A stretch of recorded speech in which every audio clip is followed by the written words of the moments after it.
Unveiling Idioms. The meaning of snuff out.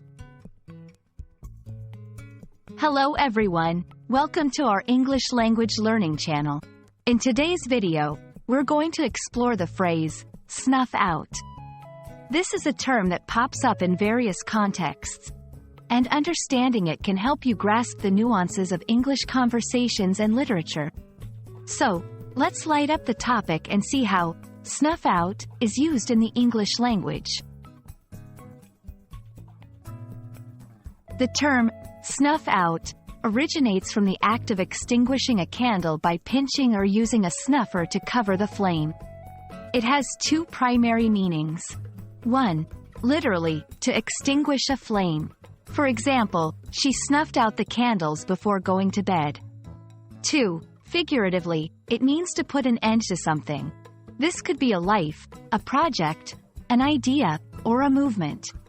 For instance, the new policy snuffed out all hopes of reform. Understanding when and how to use this phrase can add depth to your English communication. Let's take a look at how to use snuff out in different contexts. Literal usage: the wind snuffed out the campfire, leaving us in darkness. Figurative usage: the company's bankruptcy snuffed out its 30 years of heritage. It's essential to pay attention to context to understand which meaning of snuff out is being used. When learning idiomatic expressions like snuff out, it's important not to confuse them with similar-sounding words that have different meanings.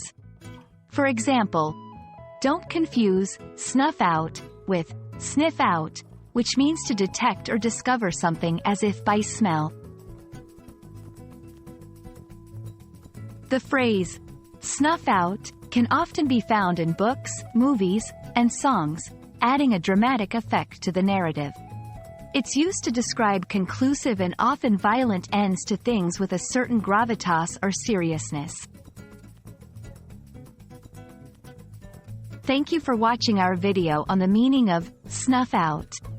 We hope this has illuminated this expression for you and added a new phrase to your English vocabulary arsenal. If you have any phrases or words you'd like us to explore, please leave a comment below. Until next time, keep practicing, and don't let anything snuff out your enthusiasm for learning English.